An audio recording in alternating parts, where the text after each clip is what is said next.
Story. Inside Story. Ensonga y'omunda. Tukutambuza siyonna. Mubanga tono nnyo. Amawulire n'okwekenneenya ensonga ssemasonga mu program The Inside Story. Ensonga y'omunda. Ekutuusibwako MTN. Everywhere you go.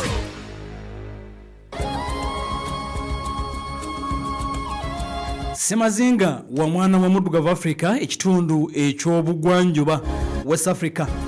Ebintu bigenda maaso nokanti bitambula byetulengera akadde kano abadde omukulembeze eggwanga etebera Guinea Bissau president abadde akulembera eggwanga erya Guinea Bissau bugenze mukwano gaffe okuba nti bukya nga bannamagye bwe batyo bamaze okulabika nti obuyinza babuwambye. The High Military Command eyeggwanga erya Guinea Bissau bwete efulumiza ekiwandiiko negamba nti tukikoze okurestoringa order. High Military Command for the restoration of order. Obuyinza tubuwambye. Obuyinza tubuwambye. Twagala kutereza bintu. Obuyinza kakati be babuyina president abadde akulembera eggwanga eryo bamuyita Umaro Sisoko Embalo. Umaro Sisoko Embalo. Kaweddemu bannamagye bamumaliriza.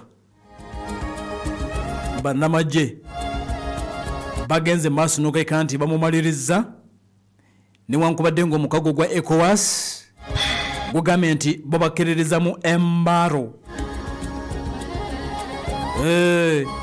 Ngenda kubuulira ebimu ku bimukwatako naye nga abasajja bamumaliriza. Kansooke nkubuulira ebibaddewo munda mu ggwanga etibwa era Guinea Bissau akadde kano kennyini amagye bwe gagenze maaso n'okuleka nti geesaze akajegere ne galangirira nga omukulembeze eggwanga bwe gagenze maaso n'okuba nti gamuwambye era officers bannamagye basimye statement ku TV y'eggwanga nga bwekitera okubeera mawanga gonna gye bazze bawamba abakulembeze babe batyo balangirire ne bagamba nti they have immediately suspended electoral process until further notice.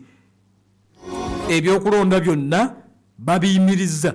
Jjukira nti bannansi balonze babadde balindirira alizati zirangirirwe olunaku ampuliriza olwaleero babisazizaamu era bagambye nti obwengula bw'eggwanga lyonna tewalekkirizibwa kuyingizaayo nyonyi.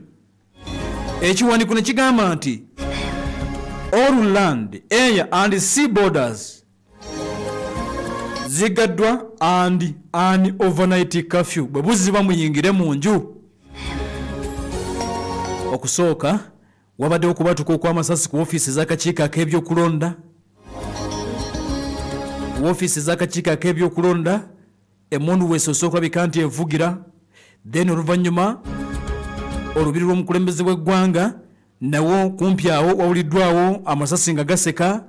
Then ne ku ministry ey'ensonga z'omunda mu ggwanga mu kibuga ekikulu ekiyitibwa Bissau nawo ne wawuliwayo okubwatuka okw'amaanyi ddala ebintu ng'ebyatambudde. Bannansi b'eggwanga era Guinea Bissau bwe batyo bagenze maaso n'okuba nti balonze ku lunaku lwabadde lwa Sande era nga pulezidenti gwe bayita Umaro Sisoko Embalo abadde atunuuliddwa nnyo nti yagenda okuwangula akalulu ako. Abadde avuganya ne Fernando Diaz okusinga abadde agenda maaso n'okuba nti amuvuganya. Kyokka bannamagye kuyinza okugamba nti basinzidde ebadde biva munda mu ggwanga lino nga ttiimu ya pulezidenti Umaro Sisoko Embalo ebadde erumiriza ng'egamba nti yeffe tuli mu liidi akalulu twakawangudde dda era nga bagenda maaso n'okuba nti bajaganya aba Umaro Sisoko Embalo. Then n'abuludde oluvuganya gavumenti abawagizi ba Fernando Diaz nabo nga bagenda maaso n'okuba nti bajaganya nga bagamba nti akalulu twakamaze dda akakiiko ak'ebyokulonda nga tekannama kulangirira nga Sisoko Embalo bali mu kujaganya n'aba Fernando Diaz nga bali mu kujaganya. Kati bannamagye ne bagamba nti ffe tetwagala kavuyo lwaki mwenda mujaganya ne bawamba gavumenti. Awo tewali nsonga ndagi bawadde.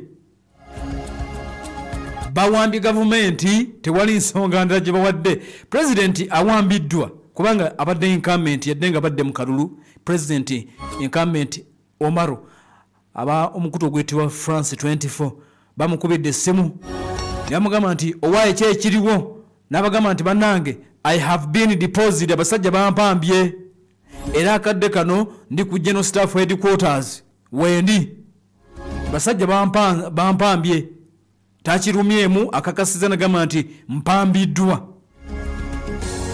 Kakati akulira ekibiina ekisinga obunene ku opposition kibayita PAIGC party bamuyita Domingos Simeos Pereira naye ampuliriza abasajja bamukutte.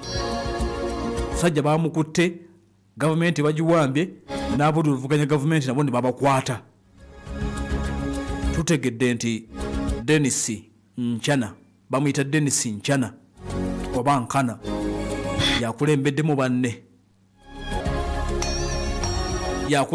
banne abadde akulira ejje erikuuma president abadde akulira SFC eya Guinea Bissau yakulembeddemu banne omukulembeze ne bamunanwa mu ntebe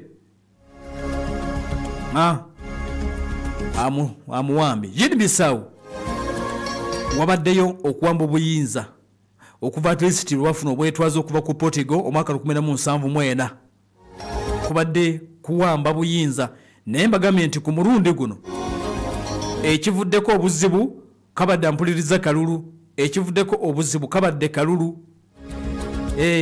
ECOWAS baba tubagenze maaso n'okweka nti bategeeza nti bakyakkiriza mu President Omaro nti akyalina obuyinza era mukulembeze eggwanga eryo newankubadde nga amawulire agavaayo kwega tugalaga nti ono yawambiddwa dda era yennyini akkiriza babadde yogerako n'omukutu oguyitibwa France 24 nti abasajja bagenze maaso n'okuba nti bamuwambye mu magye ga Africa gongera ampuliriza okuba nti gakozesa advantage ne gawamba oba mukyekalakaasa.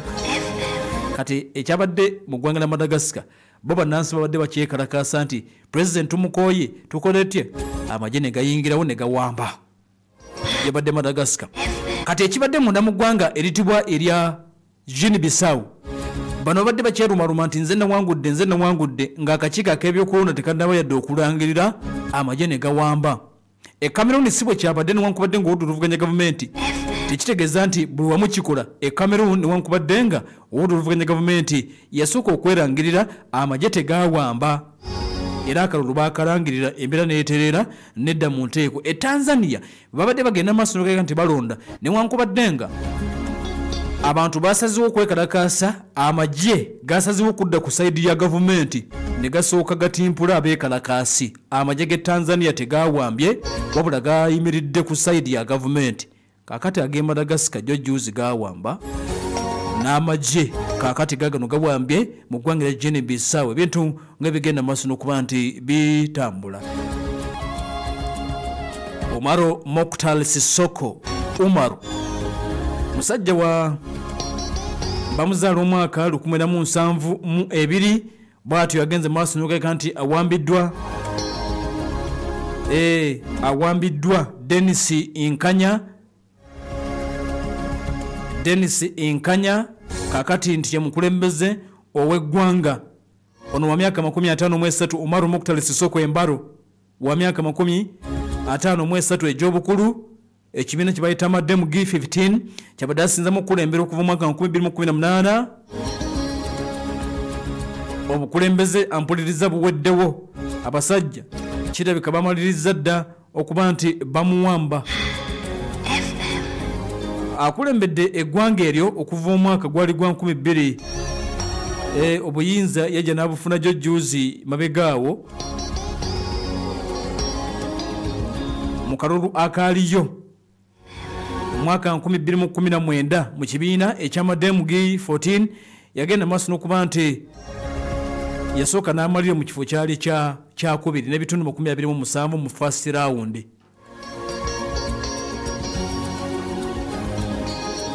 Kakati mu final result ezagenda maaso n'okuba nti obaolyawo azivaayo akalulu n'agenda akawangula Sissoko ono. Kakati bannamagye bamaze okuba nti bamumaliriza bamuwambye okusinziira ku mawulire agava munda mu ggwanga eryo era kigamba okuba nti akyali mu headquarters ez'abannamagye munda mu ggwanga eryo akadde kano kennyini. Tetunnaba kumanya kibagenda kuzzako bannamagye bano naye ng'okusinziira ku biriwo bannansaba badde balindirira alizaati ezivudde mu kalulu okumanya ani akawangudde. Kirabika bajja kulindamu kaakati wulira West Africa bwebadde September ng'ennaku z'omwezi 5 2021 munda mu ggwanga erya Guinea waliyo okuwamba obuyinza Guinea ne bukyuka. October ennaku z'omwezi nga 25 2021 munda mu ggwanga erya Sudan waliyo okuwamba obuyinza ne bukyuka. 23 January 2022 Burkina Faso waliyo ampulizo okuwamba obuyinza era ne bugenda maaso n'okuba nti bwakyuka. Nga 3 September 2022 obuyinza ne buddamu ne bukyuka munda mu ggwanga eritibwa era Burkina Faso. Osaaga abasajja bawamba obuyinza buli oli lwayagadde nga agira kati okuva mu mwaka gwa 2020 okuva mu 2020 obuyinza bukyuse Ennija ku lyanye ly'emmundu. Ennija bwakyuka ku mmundu. Mu myezi 8 waliwo okukyuka obuyinza okukyuka e Burkina Faso. E Sudan bagambye nti bwakyuka. E Guinea Kano Mamade Domboya n'agenda akwatamu Guinea Conakry. E Mali naye obuyinza bwadde bukyuse emirundi 2 okuva mu 2020 bwadde bukyuse ampuliza emirundi 2. Songa ne Gabon ejjukira nti bannamagye yali akulembera eggwanga eryo gye buvuddeko bagenda maaso n'okuleka nti bamukwata pulezidenti yali akulembera eggwanga erya Gabon. Kakati embeera bwetyo bweri akadde kano kennyini ebu ggwanga eritibwa Guinea Bissau obuyinza bumaze okuba nti bukyuka. Bannamagye ebyokulonda babijjeewo nti bannansaba badde balinda alizaati ezavudde mu kulonda ezo tezigenda kujja kati kubanga obuyinza bwagenze ddala n'okuba nti bugudde mu bannamagye.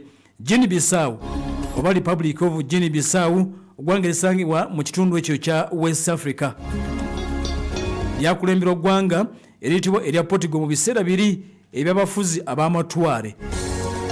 Bakubuuza nti ani pulezidenti waabwe tewali aliwo Dennis Nkanya oba Nkanya yawambye obuyinza.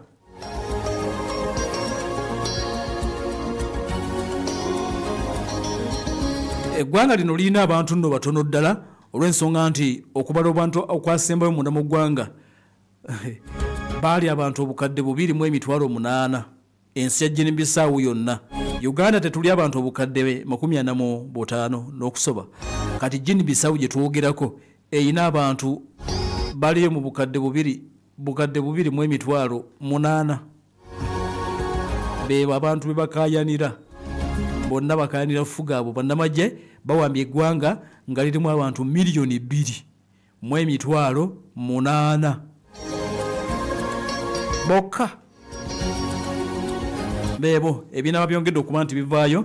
Of course tunaba twongera okuba nti tubikubuulira webalinye okuba nti okyataddeko Pale FM ekkula eri omuntu wa bulijjo. Kakati ogenda kukkiriza nkujjukize abakayima Habo Center bakujjanjabisa eddagala ly'obutonde n'emmere wali Tula okuliraana Luka Factory we bali bagamba nti kuba ku ssimu noti 759 88539 bagenda kulaki bagenda kujjanjabisa eddagala nga lyabutonde na mmere oterere bulungi. Bakujjukiza nti ecupa eyitibwa masanyalaze 2-in-1 extra weeri egenda kuba ekolako gwe omwami ng'esenge kitagala ofuyisa olumu omugongo ecupa eyo bagikuleetedde bw'oba tonnagifuna olinda ki omwami genda ofune masanyalaze 2-in-1 extra wali okuva mu Kayima Habo Center Kawempe Tula Kirokole. Essimu ya 759 885 39 ogenda kujifuna ku mitwalo 5 mu kampani emiriraano ogenda kuba ogifuna nga delivery wa bwerere bwe kuba ofune masanyalaze 2-in-1 extra bakikuleetere owona omugongo owone prostate owona okufuisa oddemu oberenga bwe wali ne alusas bamujjanjaba endwadde ez'omugongo ne bakujjanjaba ania infections nammwe abakyala beetaga okuwona mugende mu Kayima Habo Center ku noti 759 885 39 ogenda kuba ofuna bulungi. Salamu Banka ne kujjukiza nti kuleetedde akapya ye visa kadi etakwetagisa kuba na akaunti mu Salamu Banka gw'omusuubuzi ogenda kuhijja ogenda kuwumula oba weetaaga kusasulira bintu ku internet funa visa prepaid card ono okutabona ne cash okugifuna bagamba nti kyali tettabira Salamu Banka lyonna bwe liri okwetoola ngenda wali ku Rwenzori Courts yes bali ku Rwenzori Courts mabega wa High Court oba okube ku noti 3 B3 lukaga kyenda mwenda noti musamu noti 3 88 ogenda kuba bannafa bafuna bulungi. Kakati essaawa ey'okubiri ngenda kuwa okusinga gaggwanga lino Uganda nga tugenda mu kalulu ogenda kuwulira nabagambye dda nti aba NUP protest vote katujje nkubuulire.